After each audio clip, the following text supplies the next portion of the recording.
আজকে আমি আপনাদের এই ভিডিওর মাধ্যমে দেখাবো যে কিভাবে আপনার টিকটক আইডির নাম এবং ইউজার নেম কিভাবে চেঞ্জ করবেন।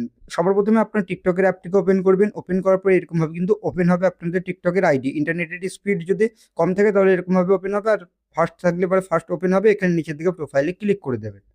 ক্লিক করার পর এখানে উপরের দিকে দেখতে পারবেন আপনাদের এডিটের অপশন, ওই এডিট অপশনে ক্লিক করবেন। এখানে আপনাদের কোনো নাম যদি না সেট থাকে ওই এডিট অপশনে ক্লিক করুন।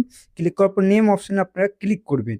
এবার আপনার নাম যদি আগে থেকে সেট করা থাকে তাহলে কিভাবে চেঞ্জ করবেন বা নতুন নাম কিভাবে দেবেন সেটা দেখাচ্ছি। প্রথমত হচ্ছে যেই নামটি ছিল ওটা কেটে দেবেন, তারপর নতুন নাম একটি দিয়ে দেবেন যেই নামটা আপনারা এখন দিতে চান। এবার যেহেতু আমি নামটি দিয়ে দিয়েছি, দেওয়ার পর এখানে উপরের দিকে সেভ অপশনে ক্লিক করব।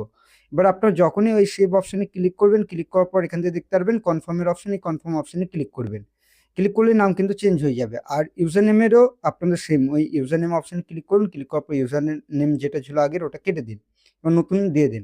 এবার একবার যদি আপনারা পরিবর্তন করেন তাহলে আবার কিন্তু 30 দিন পর কিন্তু আপনারা করতে পারবেন।